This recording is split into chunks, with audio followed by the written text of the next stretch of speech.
الحمدللہ وکفا والصلاة والسلام علی عبدہ المصطفیٰ اما بعد فاعوذ باللہ من الشیطان الرجیم بسم اللہ الرحمن الرحیم۔ نماز کے شرعی مسائل کے ساتھ آپ کو خوش آمدید کہتے ہیں۔ نماز تراویح کے حوالے سے ایک سوال جو آج کل عام طور پر پوچھا جاتا ہے کہ اگر کسی نے امام کے ساتھ عشاء کے فرض نہیں پڑھے تو وتر جماعت کے ساتھ پڑھ سکتا ہے یا نہیں پڑھ سکتا؟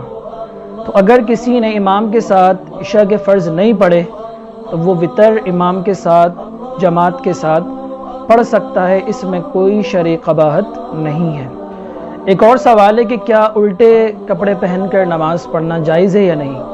نماز کے آداب میں سے یہ ہے کہ جب نماز کے لیے کھڑے ہوں تو ظاہر و باطن سے پاک صاف ہو کر صاف ستھرا لباس پہن کر اچھا لباس پہن کر نماز ادا کی جائے، لیکن اگر کوئی بھول کر الٹا لباس پہن کر نماز پڑھ لیتا ہے تو نماز اس کی صحیح طور پر ادا ہو جائے گی، نماز میں کوئی خرابی نہیں ہوگی۔ لیکن اگر کوئی جان بوجھ کر ایسا کرتا ہے تو پھر یہ نماز کے آداب کے خلاف ہے، اسے چاہیے کہ توبہ کرے اور صحیح انداز میں صحیح آداب کے ساتھ جو ہے وہ نماز ادا کرے۔ ایک سوال ہے کہ رکوع میں اگر بھول کر سجدے کی تسبیح پڑھ لی یا سجدے میں بھول کر رکوع کی تسبیح پڑھ لی تو اس سے نماز پر کیا اثر پڑے گا؟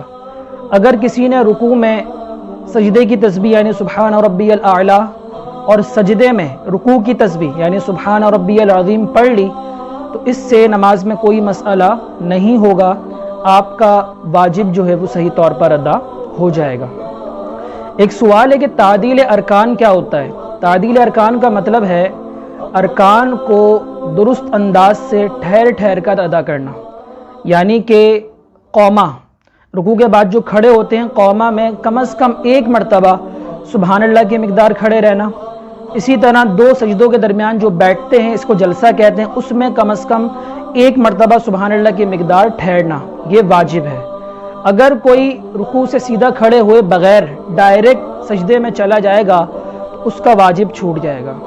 اسی طرح ایک سجدے سے صحیح طور پر ابھی بیٹھا نہ تھا کہ دوسرے میں چلا گیا، جلسہ نہیں کیا اس نے بیٹھ کر، ایک مقدار سبحان اللہ کی بیٹھ کر اس نے واجب ادا نہیں کیا تو اس کا واجب چھوٹ جائے گا۔ واجب چھوٹے گا تو آخر میں سجدہ سہو کرنا یہ لازم ہے۔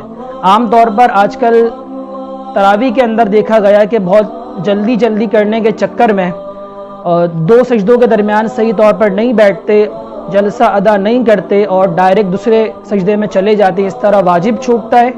واجب چھوٹے گا تو نماز خراب ہوگی، تو سجدہ سہو آخر میں کرنا پڑے گا۔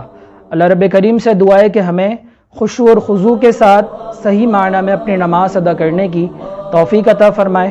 وآخر دعوانا ان الحمد للہ رب العالمین۔